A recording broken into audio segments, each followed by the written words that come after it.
Hey, what's up, guys? It's Dan from UnitedQ. It's Wednesday, which means we have another awesome podcast to get you over hump day. I'm here with my co-host, BBQ Forte. Hello. And we are brought to you by ProQ, BBQ Gourmet, and Smokewood Shack, our awesome sponsors. ProQ is dedicated to providing you with quality smoking products with top-notch service and free advice for beginners to pitmasters, and you can find them on Facebook, Twitter, and Instagram under ProQ Smokers. So if you're thinking about buying your first smoker, or looking to upgrade, or even looking to pick up some epic accessories, check them out over at Max BBQ. And BBQ Gourmet is devoted to promoting real barbecue and supplying the UK and Europe with top championship-winning barbecue rubs, sauces, marinades, and accessories from the US and around the world. And you can find them on Twitter and online under BBQ Gourmet. So regardless of how you cook, whether it's on charcoal, wood, gas, or electric, the real taste of barbecue can be yours all year round. And on today's show, we've got Glenn from Riviera BBQ. Hello, Glenn. Good afternoon. How are you? Awesome. Good. We're doing really well. How are you? I'm all right, yeah. Just about to finish my day job and hopefully go home and get some more barbecue stuff done, as you always should do, even though the weather at the moment is hammering it down. Awesome. Have you got any plans for tonight's barbecue? I don't know. I can't remember what we've got. We've got some of those rare things, those leftovers. Oh, yeah.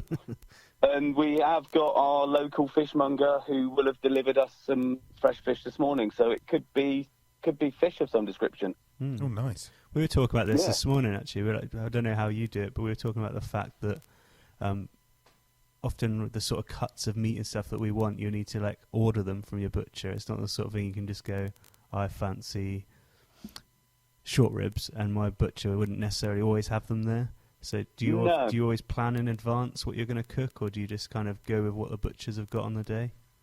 Luckily, my butcher is a good friend on Facebook as well, so I can message him because we use a local butchers all the time. And they will do pretty much order in what we want. So I always order it in plenty of advance so that they can get it in for us, especially like the brisket and bits and pieces like that. So but our fishmonger, he will basically deliver what he's got on the van. So we never know what we're going to have until we open the box up and a surprise fish box. Yes, yeah. Nice, yeah. I like it. Definitely. Yeah. So you live quite close to me, Glenn. Who's your butcher? We use Prentice Butchers in Belgrave Road in Torquay. Prentice? Yes. Cool. Yeah, Terry Prentice has been there for years. In fact, I've known him through my work being a refrigeration engineer. I knew him when I was an apprentice. I used to fix his fridges all those years ago, and now I'm going in there and just buying his meat. So you don't still service his fridges then? No, somebody else does that now. Yeah. Awesome. I'll have to go and check them out. Someone was I'm a bit off the cuff. I'm flicking through Instagram or one of the forums like Country Wood Smoke, and I see something that someone's done, and I'm like, right, I got to go home and cook that tonight. And and then sometimes a little bit later, I'd ring my butcher up, and he's like, no chance. No. But yeah, I do I'm a little bit more off the cuff. I don't know. I would love to be able to order on a Monday with my butcher and say I want to cook this, and this, but just life never really happens like that for me. We just get inspiration all the time, don't we? We're like, need to cook that now. Yeah, it's weird because as we work together, it's like I'll be flicking through Instagram or he'll be flicking through something and be like, "Oh, check this out," and we're like, "Yeah, we need to cook that now." And I want it now. Yeah, so we'll ring one of our array of butchers to find out who's got it, and then drive way out of our way just to try and achieve what we want to achieve for that evening. Yeah. See, that's the good thing with ours. I can go down there, and he's always got loads of decent stuff in there. But I always make sure that I order it to begin with. So. Cool. So, Glenn, you're part of Riviera BBQ Team. From the English Riviera. Yeah. The English Riviera, yes. How did that? Sorry. How did that begin? How did you get the team? How did it begin? Obviously, we've spoken about it. I'm a refrigeration engineer by trade, but on the side, I've always played around with barbecue. And when I first met Sarah, I said, "Oh, just come round and have a barbecue," and she wasn't expecting to see a full pork shoulder on there. Just you two? Yeah. Just as you do, yeah, just for me and her. And yeah, so she sort of got into it, and we. Well, let's go back. I started barbecuing years ago. I used to belong to a local mini owners club, so we used to do events all around the country, and there was always barbecues going on, and I used to end up helping out with the barbecues there. Used to do displays on the houses, like the Americans do, with the Christmas lights on the outside of their houses. Yeah, cool. Yeah, I used to do, at the height of it, 3 full houses, and used to always do it for charity, but then there was the switch on night, so we used to do the barbecue food for donations on the switch on night. And the last time we did it was a friend's house in Newton Abbot, and we had 200 people turn up that night. So that's where it really started. And I'd started doing like the pork shoulders and things like that. And I found the British Barbecue Society to begin with, their forum online. Spoke to a few people on there, and it was Andy Williams and Daniel Haig, who used to be Man Food, who used to bring in butt rub and stuff. It was those 2 guys who introduced me to the fact that grill stock existed. And they got me on board, and that's where it started, really. I got the bug. I went up there and basically took loads of photos and met Phil Newton from Racks of Ruin, and eventually me and Sarah joined forces with him, and we did a couple of seasons at Grill Stock and another couple of competitions, and we decided, well, we can do this on our own. And yeah, it's brilliant. I mean, the competition barbecue scene, when you say to people, oh yeah, we do competition barbecue, they always laugh and wonder how far you can go with burgers and sausages until you start explaining to them, which we try to educate people as well, which I think most people do, because everybody in this country thinks of barbecues as burgers and sausages, don't they, really? Yep. Yeah. So, yeah, and that's where we get back to when I was going to say something rather inappropriate then. That's the first time I showed Sarah a barbecue with the pork shoulder, and yeah, she was suitably impressed, and yeah, it's gone from there. I think that's one of the enjoyable things. I really enjoy that, actually, is explaining to people what really can be done on the barbecue, and I don't know, sort of them looking at you in disbelief. No way, no, how are you going to do that? It's going to be a burnt crisp, and then explaining to them and showing them what, or even inviting them around for an awesome barbecue and feeding them up, and it just completely changes people's perceptions of what can be done, and really, really opens, I don't know, I guess opens their mind to experimenting on the barbecue, which is awesome. Yeah, exactly. Yeah, people still don't. I'm sure a few of my friends still don't get the whole competition thing, which is why obviously I set up the Riviera BBQ page on Facebook, and people are coming back to me like, well, you haven't done any burgers yet, and it's like, yeah, but that's not, step out of the box, let's do something completely different. So okay, for the grill stock competitions, we do have to do burgers, and that then pleases a few people. But yesterday we were trying different combinations of things, along with some more rib practice and a few Scotch eggs, and yeah, we're getting more and more friends coming round. I bet you are, yeah. Yeah. Fight and the them off, neighbours as well. Yeah. Well, we've got the neighbours as well. We've got our street. It's quite good. We've got our own Facebook page for our own street, which is quite good. Cool. So instead of people knocking on your door going, "Have you got any sugar?" they will put a message out on Facebook. And last year we were doing a full practice for grill stock, and we were doing it to the times to the previous year. So we had everything going the whole weekend. And so we just opened up the side door and we put it out on our little Facebook group for our street. And yeah, we met neighbours that we didn't even know were there. So if I was to camp on your street on that weekend, could I join the Facebook group? Is that all right? How do you moderate this group? Yeah. Can I just get in the group anyway? Yeah, well, you see, I haven't named the street, and I'm calling it a street because it's not called a street, because I don't want everybody turning up. It's not like one of those add everybody an invite. It's all right, Glenn. I know where you have live. A small tent. yeah, Ben's been there. Yes! Yes. Now we've just got to guess the date. Yeah. The front lawn is very small, so, I mean, I've met you, Dan, and it's probably not big enough for you. Yeah, you'll have to crouch up because your legs will be sticking over the end of the lawn, I think. Cool. But no, we've met a few of the neighbours through that, and yeah, it was good. It was good because then we were educating people as well, and they didn't have a clue about that sort of thing. So I think that shows a clear example of like what me and Dan always say at barbecue's about. It's about the social aspect of it and bringing people together, and that just shows what a community spirit you've built there on your street of everyone coming around and having barbecue together. Yeah.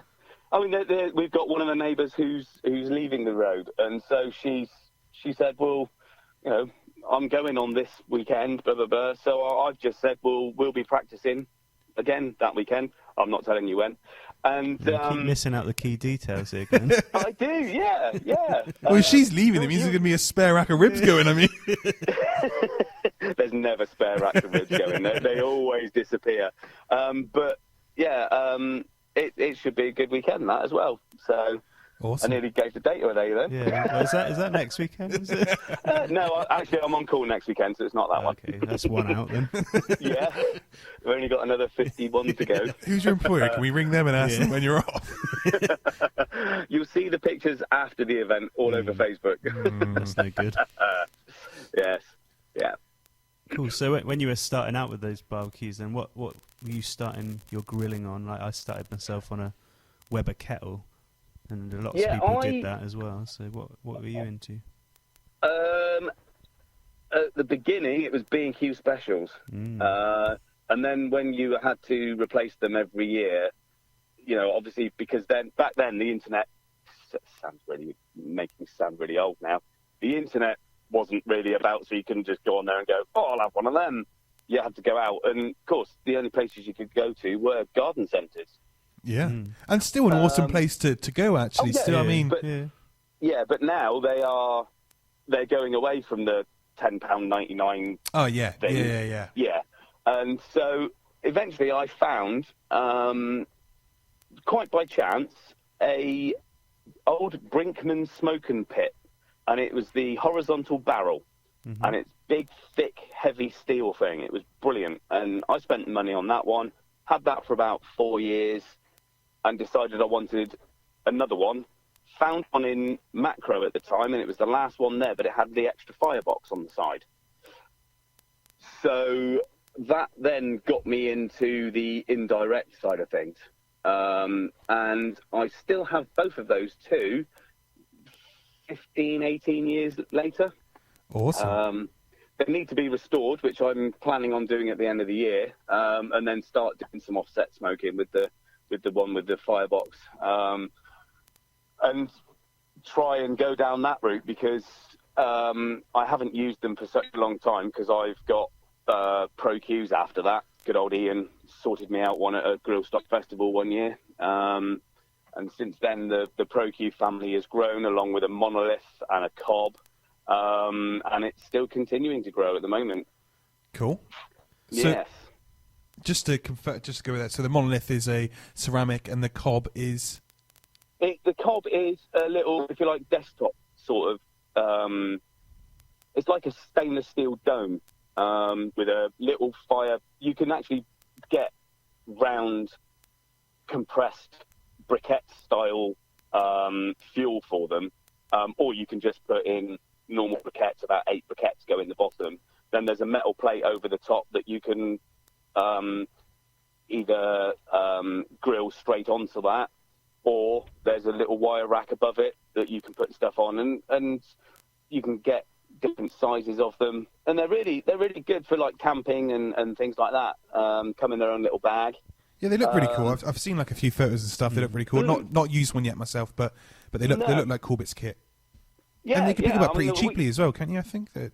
Yeah, about less than £100, I think some of them going Cool. for. But Cool. don't quote me on that. Don't quote me on that. I got mine a lot cheaper than that. So, but yeah, I mean that one we took away when Sarah and I went away to the Lake District one year. We took it and had it out on the balcony, and yeah, we done some burgers on it, but you can do whole chicken on it, and yeah, it's quite a versatile piece of kit for the size of it, really. Awesome. I Cool. think every keen barbecue should have a mobile barbecue as well that you can take with them. Yeah. I tend to at the minute. I've got my little coffin box grill that I take away with me, but I also tend to use just the top and bottom of my Pro Qs, just because of the clips as well. You clip them up, and then you carry them straight to the beach. It's quite nice and easy, and you chuck your charcoal inside before you even go. Yeah. So or mine last chimney time. griller. Chimney griller. Yeah, that's another great one you can just take to the beach. Nice and easy. Just keep it simple with some steaks. Always nice, or even some fish. If you're going to take the rod down to the beach, take a chimney griller. What could be better? I mean, awesome. Yeah, actually, I haven't been fishing for a few years. I should really do that, I think. And although I'll probably end up taking after my old man, rest his soul, bless him, and I probably won't end up catching anything anyway, apart from a cold. Yeah. Plus, I wouldn't want to take away all the nice fish that I buy from the fishmonger, So I'll stick with that. I'll keep the rods dusty, I think, and stay with his lush fish delivered to the door. Yeah, definitely. Saves me going out and trying it myself again. Yeah. So you say you've got all those barbecues. What's your sort of favourite to cook on? Do you cook on anything the most, or everything has its place and time to use it, and you just use whatever suits a job? Yeah, it's like yesterday we used the monolith, but I've also got a fire pit, and I fire that one up with the flip and grate because I've got one of those from Ian. That's fantastic for fish, and I followed your belly pork. That's just wrong. It's brilliant. But yeah, it all depends really. Some days it'll be like, right, what one will I use? Permanently on the patio, I've got the monolith sat there with one of the XLs. So yeah, it just depends on how I'm feeling on the day, to be honest. Yeah, cool. There's no actual go-to. I would say at the moment, for the ease of it, the monolith is probably the one that I use the most. But saying that, some days it's like, no, XL, do that one. And soon we will have another one to play with. What's your new one? No, it's hopefully going to be delivered in the next few days. So I don't know when this podcast will go out, but I'm hoping that tomorrow we will be picking up one of the Pro Q reverse flows. Wow, jealous! I know, definitely jealous. Yeah, awesome. Yeah. We've seen them, but we've yet to cook on them. So yeah, I've seen the shorter version, but we're going for the slightly taller one. Yeah, I've seen pictures of yours waiting for you to collect it. Yes, yeah. I don't know how you lasted this long, really. I would have. I'd have been sick of work today. I'd be down there. Oh no, we've unfortunately we haven't got no way of transporting it, so we've had to buy a van. So that is now sat outside the house. So yeah, we're ready to rock and roll. And what with my job and Sarah's job, we haven't had full weekends to be able to utilise it properly anyway. So I love that. Like, you bought a barbecue, so now we need a big van. You bought a van to go pick the barbecue up. So yeah, well, our poor car last year at Grillstock was just ridiculous. It was weighted down with the monolith in it. It had 2 Pro Qs on the roof rack next to a roof box, and Sarah had stuff on her lap, and it was just like, nah. I mean, people say, what do you do for fun? Oh, well, we do this, and we get up at 3 o'clock in the middle of the night and just cook all day. And they say that the barbecue competitions must be fun, and yes, it is if you don't like sleep. Yeah. So yeah, it's but do you know what, the whole barbecue scene is brilliant. I mean, you've got the 2 forums, Country Wood Smoke with Marcus and British Barbecue Society, and other people have got their own pages, and the whole barbecue family is brilliant, absolutely brilliant. It's just we're really looking forward to grill stock for us. Obviously, we can't do as many competitions as other people can because of our work situation. So unfortunately, up until this year, it's literally been, well, we'll see our barbecue family once a year, and it's not enough, you know. So obviously we've got Pentilly coming up, or Pengrilly, Yeah. as well. Yeah. So you're entering that one? We're all entered. Yeah. They've Awesome. taken our money, so we're going to be there. So it's exciting to have another competition on the cards. Well, definitely, yeah, yeah. I mean, we'd love to do more, and you know, we've been asked to, if we wanted to do Mayhem in May and the big meet and whatnot, and we just haven't got the time off together to be able to do it. So hopefully we can jiggle stuff around a bit and maybe do a few more next year. Yeah, I've seen that Scott and Miss Piggies have announced they're doing a KCBS comp in the UK next year as well. That's pretty exciting stuff. Yeah, I did see that one. Yeah, we've got to. I've got to roll forward my rotor and Sarah's rotor just to make sure that we can speak nicely to our fellow people at work and see if we can jiggle stuff about a bit. And because it'd be good to get into something new, definitely. Yeah, definitely. It's cool. It's cool. I'm really glad someone's done it, and yeah, really looking forward to that one as well. It's just great to have more competitions around, and I mean, just by the sheer number that entered grill stock, for instance, and they can only have 30 there on site, which is. I know, but the amount that actually enters is bonkers, isn't it? I didn't even realise there were that many teams out there. Well, that's what we. I mean, I couldn't believe it, but it's fantastic to see that there are a lot of people who want to compete and are willing to compete. So it's great to have another competition on the scene, and and it's great that the guys that already have competitions on the scene and are doing so well and keeping that spot going for everyone, which is awesome. Yeah. Plus, if some of these competitions overlap, that means that, you know, it gives us more of a chance to be somewhere if the better teams are elsewhere. Because, you know, Ed and Emma, unfortunately, won't be at Grillstock this year. That's a bunch of swines. So that's giving somebody else a chance. Yeah, and they just grand championed as well, haven't they? Again? I know. Brilliant. Absolutely brilliant. And I love the fact of one of the prizes for them was their weight in beer. Yeah, and that's great. There's a great shot of Emma on the scales, and that's so cool. I love that. That was such a good prize. I know, absolutely. Was it 432 bottles? Excellent. Thank you very much. That's a good weekend. Yeah, that's awesome. I was chatting to somebody the other day, and they're basically talking about like the prizes that you see on these television programs, stuff like that, and they're talking about the lifetime supply of beer, or like 1 year's supply of beer, and how that's calculated is it's not. Like, I always imagined I'd be having a bath in beer, and I'd buy a paddling pool, fill it up, and just have a little swim and stuff. But the way they calculate it is the recommended intake of beer, and it's like it works out to be like 3 bottles per week or something like that, spread across a year. So you actually end up with like 50 bottles of beer or something. Wow. That's not nowhere near enough. No, so don't bother entering these competitions, guys. They're just gonna buy 50 bottles. Yeah, yeah. It's gonna waste your time. Yeah. Be one weekend, that'll be it. Yeah. Oh dear.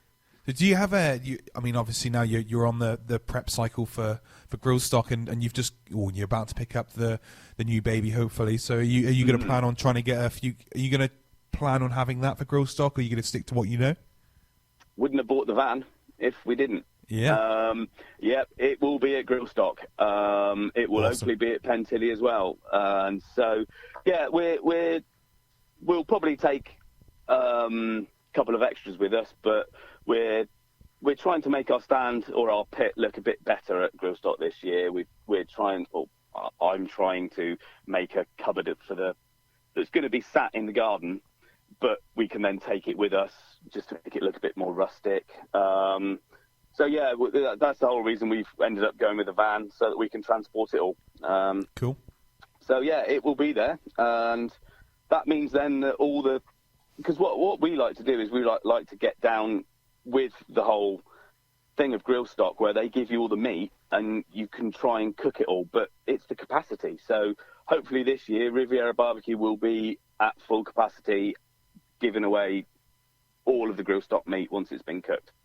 So yeah, anybody Yummy. come along? We'll be there. Yeah. Because we will be taking some of our own meat as well, so there will be plenty to go around. Oh, I'm going to starve myself for at least a week before I go. But it is quite funny. I don't know. Well, no, obviously, I've seen some of your pictures of your stuff online as well, and I would just want to eat my phone sometimes with it. But we've gone to the stage now where we do, because obviously a lot of our friends don't know good barbecue, and they tend to gauge it by, how can I put it, chain pubs and their pulled pork and ribs. It's not comparable, really, is it?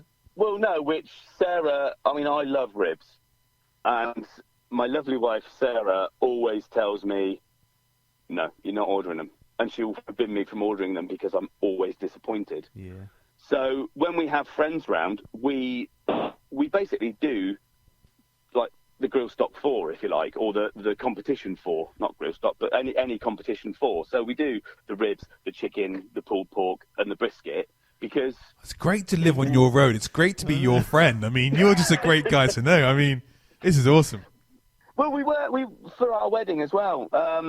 We were going to do a big party the weekend after, but we decided to spend our money on a honeymoon instead. But we're going to do very selfish, Glenn. I know. I'm ever so sorry to all those we were going to invite, but we had a wonderful time away. And yeah, we've decided now that we're going to invite them in smaller numbers to come to the house, and we will do cooking at our place, and just because we don't. We'll let you off. It's All fine. right, yeah. Well, actually, remember we have said that you guys are coming around at some point. Thanks very much. Awesome. That's all right. Can't wait. No worries. Cheese on toast, all right for you guys? Yeah, anything. It'll be fine.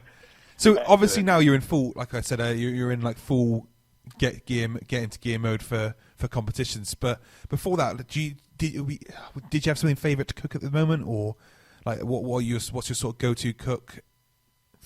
What?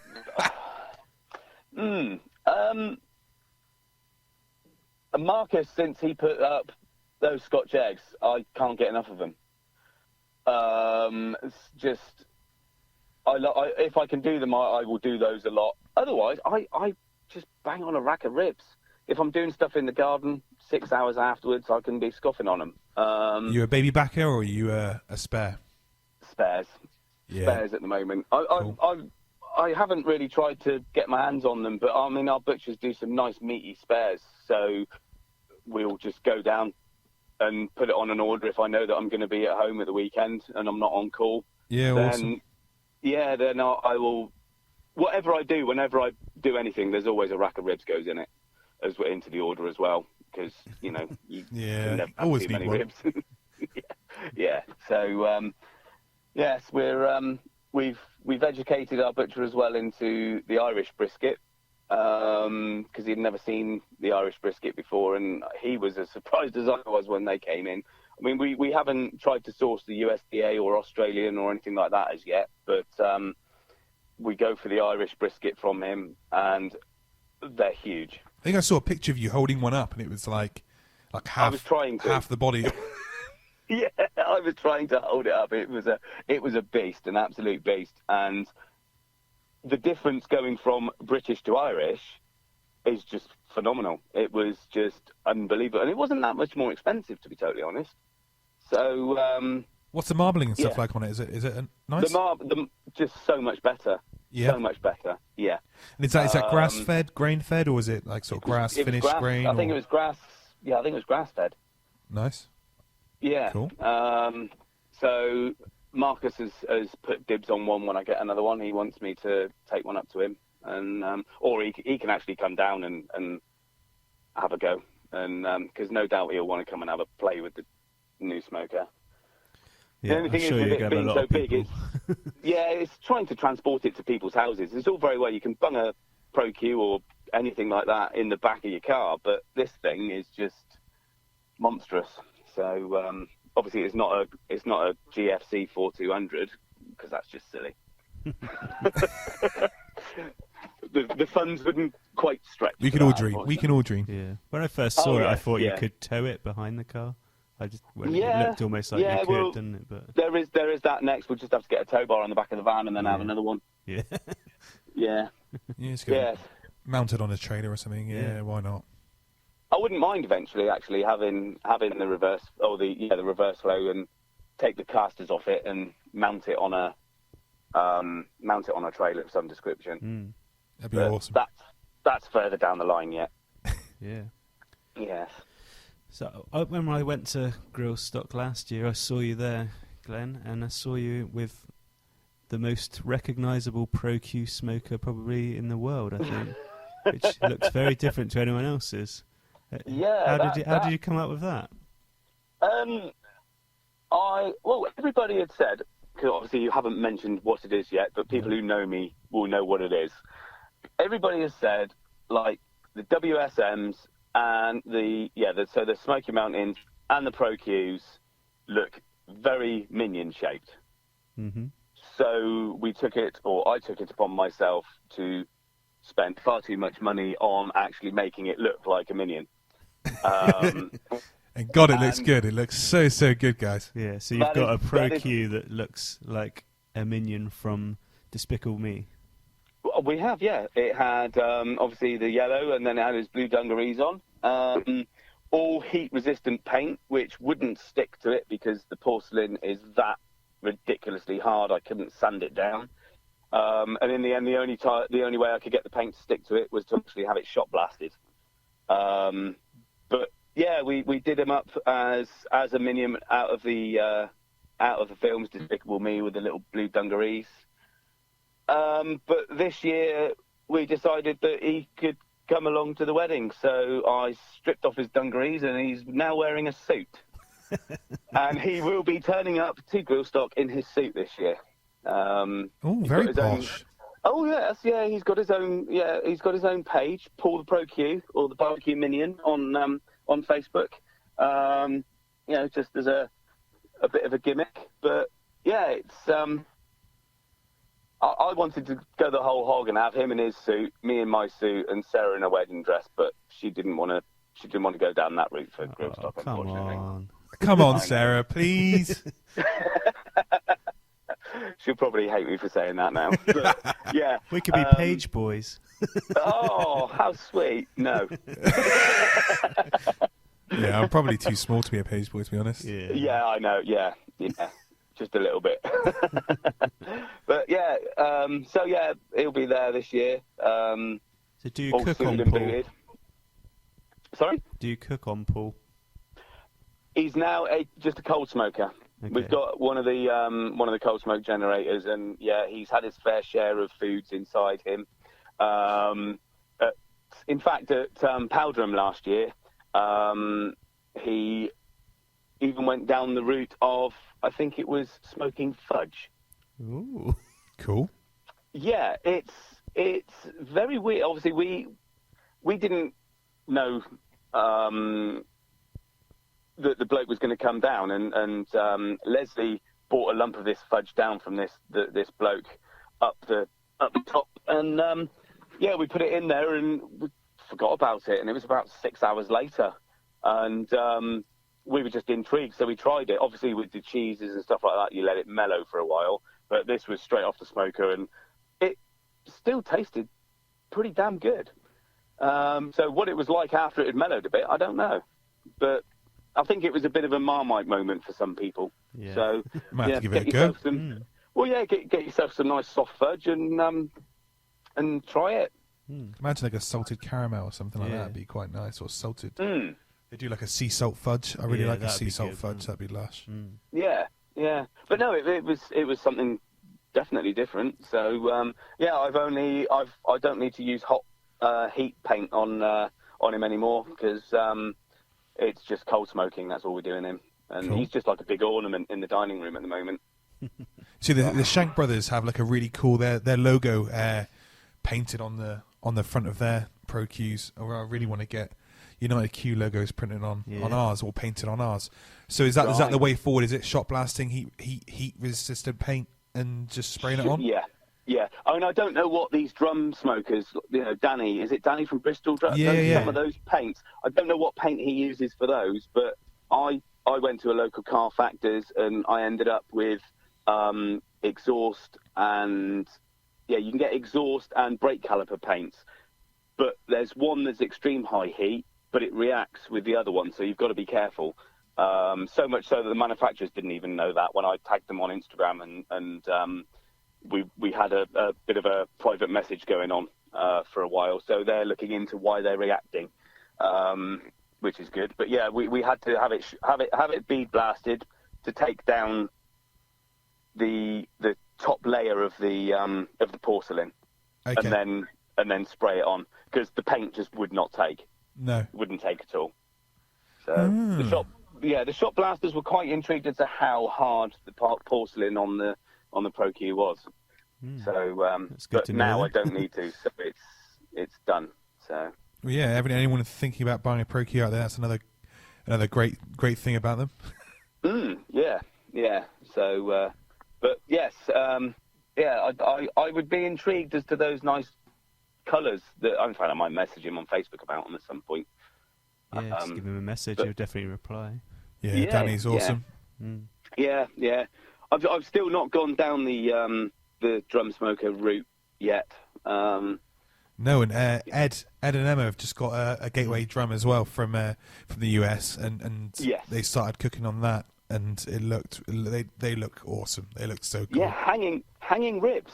Yeah. That's different. I wouldn't mind trying that because again, you could probably do that in the Pro Qs with the. Yeah, there's no reason why not. They got the hooks and the bar and the top and the lid there. No reason why not. And he said, I would like to know if they went for it with this competition they just GC'd in, because I would like to know where they did it because he said last week that he was going to. So, or that he wanted to do it in the competitions. It was worthy of the competition. So it'd be interesting to hear whether he went for it or not at the moment. Whether he wants to perfect it a little bit more before he does. But yeah, that'd be awesome. Yeah, because it seems like there's a lot of people now that are going more hot and fast as well, aren't they? Especially like I've seen you guys with the beef ribs and Ed, especially with his briskets and stuff like that. It looks fantastic. I've yet to give it a go on the hotter and faster, so that's something that I definitely am going to be trying. But I'm gonna stick with the low and slow stuff for grill stock, and then I think once the competitions are out of the way and we come into the autumn, then I think we'll try hotter and faster things, and try and get away from the competition for, if you like, and try. I mean, we do try various bits and pieces, but we need to experiment a lot more. Yeah, I'm still like a low and slow guy, really. I think the hot and fast for me at the moment just opens up the possibilities of finishing work and picking up a couple of short ribs and going home and having them for dinner that night, whereas I would never have been able to before. And beef ribs are my absolute favourite thing to eat in the world. Love them. So for me, it was like a way that I don't have to eat them on a Saturday or Sunday. I could actually have them any day of the week. I could finish work and cook them still, not having to wait till midnight or whatever. But I am still, low and slow still. I'm still love a good 16, 20 hour cook or whatever. It's, I don't know, just it will never be replaced. It's just another thing to add to the arsenal, something else that you can do, something else that's a little bit different. Yeah, definitely. Yeah. I mean, we will be obviously trying a lot more. We'll see how we get on with the new Pro Q as well. So yeah, we'll be doing a lot more over the winter. A lot of practice and a lot of experimenting and just trying different techniques because it needs to be done. If Sarah was with me, she'd laugh with me. The first brisket we ever did, we could have built a wall with it. It was ridiculous. It was so dry and whatnot, and we then did another one that just fell apart. But it's like I've heard you guys say as well. We didn't know what we had done differently because we never wrote it down. Yeah.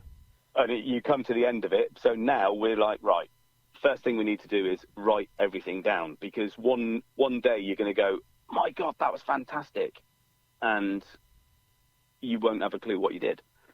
And we have done that several times with making rubs and sauces.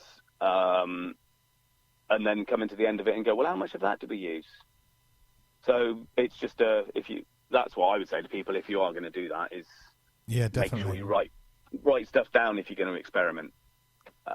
Definitely. Yeah, we do. We always do it now. Well, when we remember. Yeah. But we always make an effort to try and make sure we write it down. We're getting so much better. Yeah. Yeah, I was going to say, when you remember, you mean what? Is that before the alcohol starts flowing? Yeah. Usually get about the first 3 ingredients written down, and then just guess the quantities after that. So do you and Sarah use commercial rubs? Do you tend to make your own rubs, or a bit of mix and matching? I do have a complaint from one of your sponsors. I do have a complaint for him. Ooh. Richard Orme, take that PayPal button off. It costs me too much. It's ridiculous. No, we do make our own, but with, like you say, Barbecue Gourmet site, and he's bringing over so many different rubs now, and it's just heaven. Opening up those new pots and getting the smell of the rubs and the sauces and things. So yeah, we're experimenting with different shop bought rubs. We still go back to a favourite, which some people say it is too salty, and like Ed said, use less. But butt rub, we do like the butt rub. But yeah, some of the we tend to, if we're going to be doing a shop for rubs that we would say are our go-to favourites, they're the Simply Marvellous range of rubs. I don't know whether you've tried any of those. Nope, no, I haven't actually. No, have you? No, they are on. There's a cherry and a sweet seduction, and there's a spicy one. There's a peppered one, and yeah, they do. There is a full range there. We've got quite a few of them at home. And yeah, it's the Simply Marvellous range of rubs, and yeah, they're good. We use those more, I would say, than anything else. I'll check those out. Yeah, okay, ordering. I've just got the butt rub a couple of weeks ago, and I hadn't tried it before, and everyone's always raving about it, so I got some, and I've been using it on every different bit of pork I've used so far to keep trying it out. And I think it's really nice. It's that a good balance, isn't it? There are some though that you can go to and you think, well, they're quite the same. Yeah. But you know, those Simply Marvellous ones, and there's Three Little Pigs. They're rubs. We do like those as well. So you know, it's everybody's different. Everybody's tastes are different. So you know, there's so many out there that we've hardly scratched the surface with. Yeah. I mean, the Simply Marvellous ones, they're with Big Papa Smokers, aren't they? They're like part of they're a different brand or different branch, but they are. I think they're owned by Big Papa Smokers as well. So I've had some of the Big Papa Smokers rubs before and love them. So definitely want to give the Simply Marvellous ones a go. I would, yeah. I mean, there's the cherry one, and then there's the sweet seduction, and I think you probably remember the Scotch eggs we did, are the multicoloured ones. They were all just different rubs that we put around the outside, and yeah, they go really well with those, but they go well with everything, to be totally honest. So yeah, and I do like Emma saying about the disposable chopping boards. Yeah, we've just been and bought some of those as well from him on one of the last ones, because it's not just the rubs that is taking our money. It's everything else. But good on you, Richard. It's definitely making our life. Yeah, it's definitely making our life a lot easier. That's for sure. Yeah, I was quite jealous of you when I came to your house and you showed me your barbecue cupboard. Cause it's a lot bigger than mine, so I was very jealous of that. What's bigger than yours? We've actually tidied it around now, so there's a bit more space so that means I can buy more rubs. So, You did have more quite a rubs few there already, Glenn, because you let me Yeah, I let me know. taste a few, and I was like, this is quite good actually. I've got a little rub tasting session here. we can. We've bought more since then. We've got more sauces as well that we've tried. So yeah, it's. I suppose something awesome for you is that your wife is also an extremely keen barbecuer, an extremely good barbecuer, and part of the team. So you have no one to actually fight back against you when you're buying rubs. No, just fight for the last rib on the plate. So yeah, I mean, Sarah, she's brilliant when it comes to, she'll muck in, and when we first started doing it, she hated the ripping the membrane off the ribs and stuff like that, but now she gets down with it. Oh god, yeah, she rips, and she's brilliant with the moinks as well, because she gets the moinks and she'll stuff them with cheese before we wrap the bacon around them, and she's quite happy doing that. Awesome. So yeah, it is good that we can both do it. So, and like Marcus, Sarah is an ex-vegetarian as well. So for her to come along and start doing all this meat prep and whatnot, it's quite good. Yeah, and it's something we both enjoy doing, and we can do it when we're relaxing at home in the garden, and she's really looking forward to the new smoker. She's really looking forward to it. So, awesome. Yeah. Whether I can actually get my hands on it or not, or whether she's gonna Got to fight her for it. Get off my smoker. I can see her sort of standing guard over it. So. But, We were last week. Was it last weekend? The weekend before last, we went to Exeter Food Festival, and we saw Sue Stoneman was there cooking some brioche buns up on the stage. And after she did that, my wife Louise was like really excited about it, and she's like, "I want to have a go now." And so she went home and made those on the Kamado Joe, and she's done her first bit of barbecuing out there, and she loved it. Yeah, brilliant. So need to keep on going with that. Yeah, I've got to try bread and stuff as well at some point. So yeah, it's I was on call that weekend, and I was working just round the corner from the food festival, and I couldn't go in because I had a line of jobs to do. So I was that close to coming in, but yeah, I couldn't, unfortunately. So one year I will get some time off to go to it. It was the first year I've actually managed to make it there.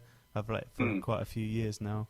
I've been wanting to get to it, and finally worked out that I could get there, so we went for it. I had a bit of a result. I got to Exeter, and Sarah. Okay, well, I went with Sarah and my mum. Took them up to Exeter for the day, and they actually wanted to go shopping. So instead, I went to the food festival, and no one was there to monitor how much food I ate. So I just got to eat everything.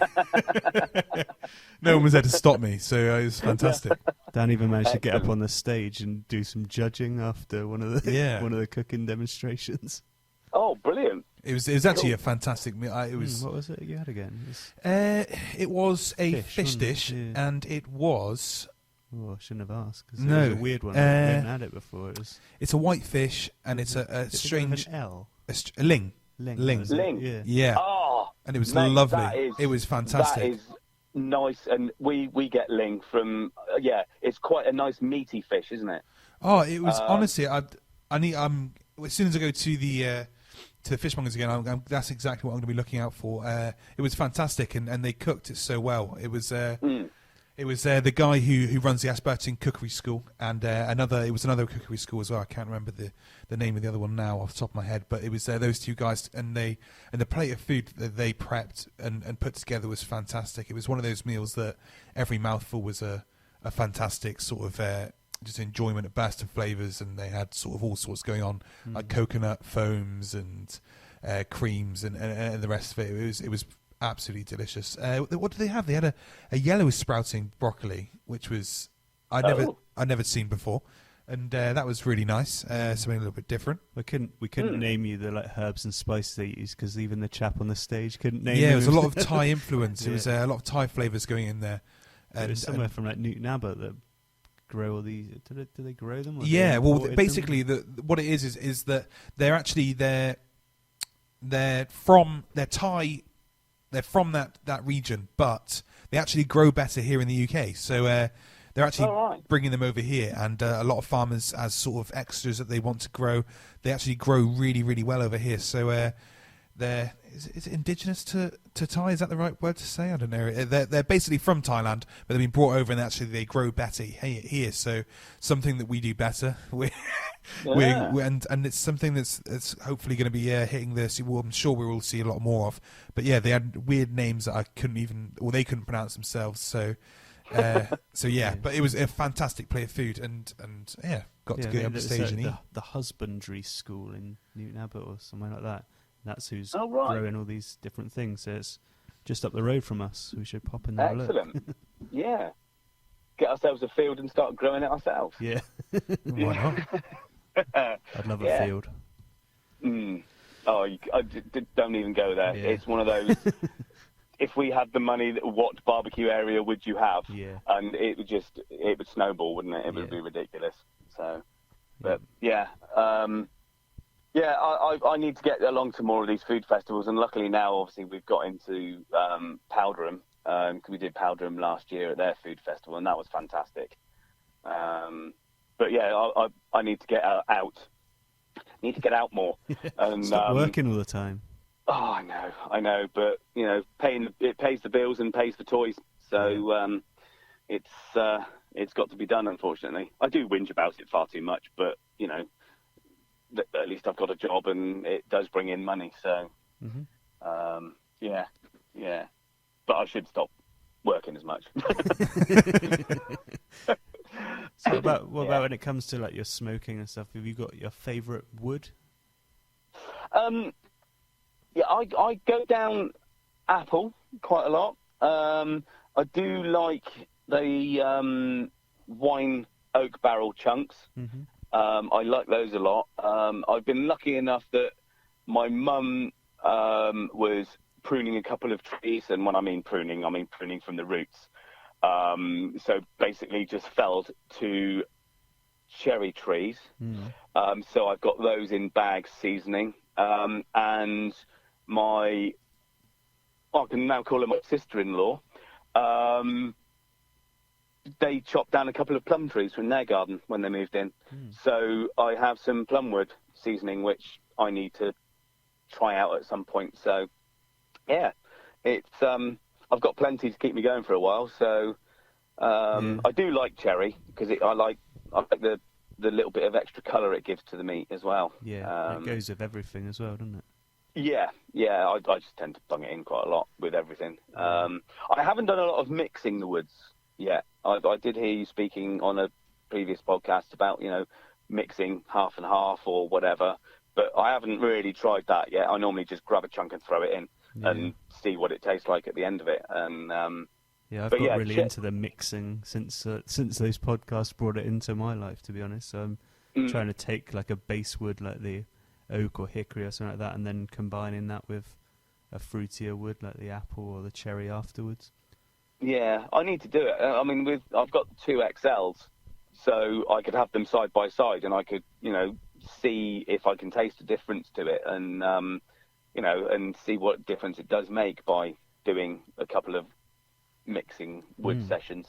Yeah. So, and as well as us and the Bullet Brothers, the Dr. Evil BBQ team are now part of the Smokewood Shack family branch as well. And since they've been sponsoring the show, I've been trying a lot more fruitwood, and I've been cooking with a lot of fruitwood recently, and I'm really, really enjoying it. Actually, it's just I don't know. I suppose I might have had a tendency to over-smoke things sometimes, but I mean, I do actually genuinely. Someone said it in one of the forums, and I read it, and I really believe it, that when you're stood outside with the smoker and you're breathing in all the smoke, your sort of palate becomes a little bit less susceptible to the smoke when you're eating. So I feel that sometimes that I'm going in and eating food, and I don't know, maybe it's not as smoky for me, but other people it's too. Do you know what I mean? So I feel with the fruitwoods, it's not as strong as smoke, and it's a really nice smoky flavour with a lot of the fruitwoods. I'm really enjoying experimenting with them actually. It is a bit more mellow, I think. Yeah, definitely a lot. Well, I find it really, really nicely mellow, and just a lot of them have a really nice sort of sweetness to them, and Yeah, and like you said, the cherry just gives it such a fantastic colour as well. I'm really enjoying Yeah. experimenting with the fruit woods at the moment. Yeah, I mean, we do Christmas dinner, and the turkey always gets the cherry wood to give it a nice deep colour to it. So yeah, but I do have to experiment more with the wood and with different flavours and stuff, and try and, because I always settle back, and I think a lot of people will do it. They'll their go-to rubs and all that lot, and it's just like, oh yeah, we'll do that.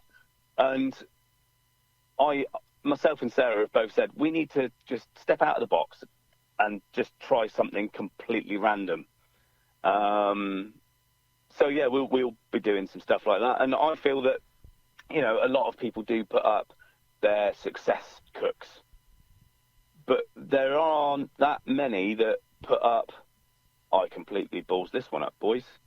So I think that, you know, I would have won a prize if I'd stuck up my original brisket for the worst brisket in the world ever. I reckon I could compete with that. I've done a pretty bad one, to be honest. I think everyone's had a bad brisket. I mean, at least one. Get the knife through at it. least one. I could. Just ridiculous. It was so solid. It was just unbelievable. It was just like, well, Brisket biscuit. Even, yeah, no, I like biscuits. This was worse. you could have used it, actually. I thought I should have broken it up and used it as brisket charcoal. It was just so dry.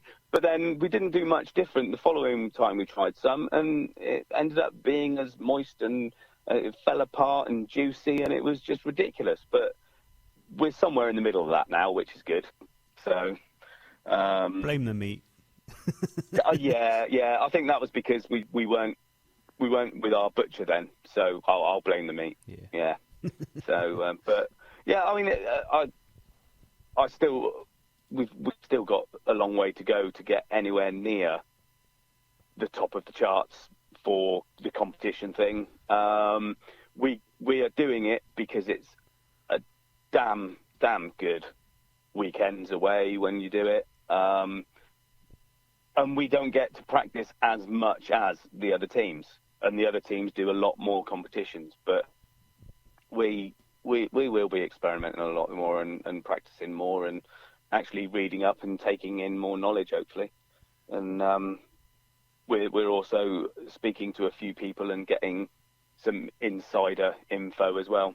So hopefully we'll be creeping up and getting better. But you enjoy it, and it's fun, God, and that's yeah. what barbecue's all about. So I think. Oh, most definitely, yeah. Yeah, I mean, last year we were like, well, we don't care if we come last in every single category because it's just a fantastic weekend. We didn't, not quite. But yeah, in fact, Manchester was quite good, and yeah, Manchester was good. Bristol wasn't as good, but. You know, it's one of those things. It is a learning curve, and you do have to concentrate on it, and you do have to try and put your all in. And you know, people still don't understand why I get up at silly o'clock to put meat in. You know, I've been out there in all sorts. I was in full wet weather gear one winter, just so that we could have pulled pork for our friends the following day. You know, so at midnight I was out there in all the rain and snow and all sorts of stuff. But we do it for a reason, apparently, because we enjoy that sort of stuff. We enjoy putting ourselves through that. But it's a challenge, isn't it? The final product's always worth it. Always worth it. Definitely. It's when, you know, you end up and you have a few friends over and they've never tasted it because they're used to their pulled pork from a tin, or you know, they go and they see the little bits of cotton that you get that's supposed to be pulled pork in some of these restaurants. And it's just like, you give them some decent barbecue that you've slaved over for, like you say, 15, 16, 17 hours or whatever. And it's that first bite and you see their eyes go, and then they start making weird noises and stuff as they're eating it. And that, to me, is just, it's worth it. Exactly. Definitely worth it.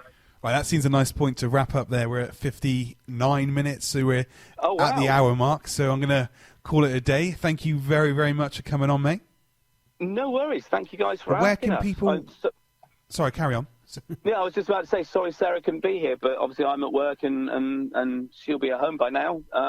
So, yeah, but like I say, we'll have to try and get on again in the future. We'll get the full team on for definitely a future episode. As we've said before, I do still think that you need to do an outside one and come round to our place and do a grill off or something. We're keen.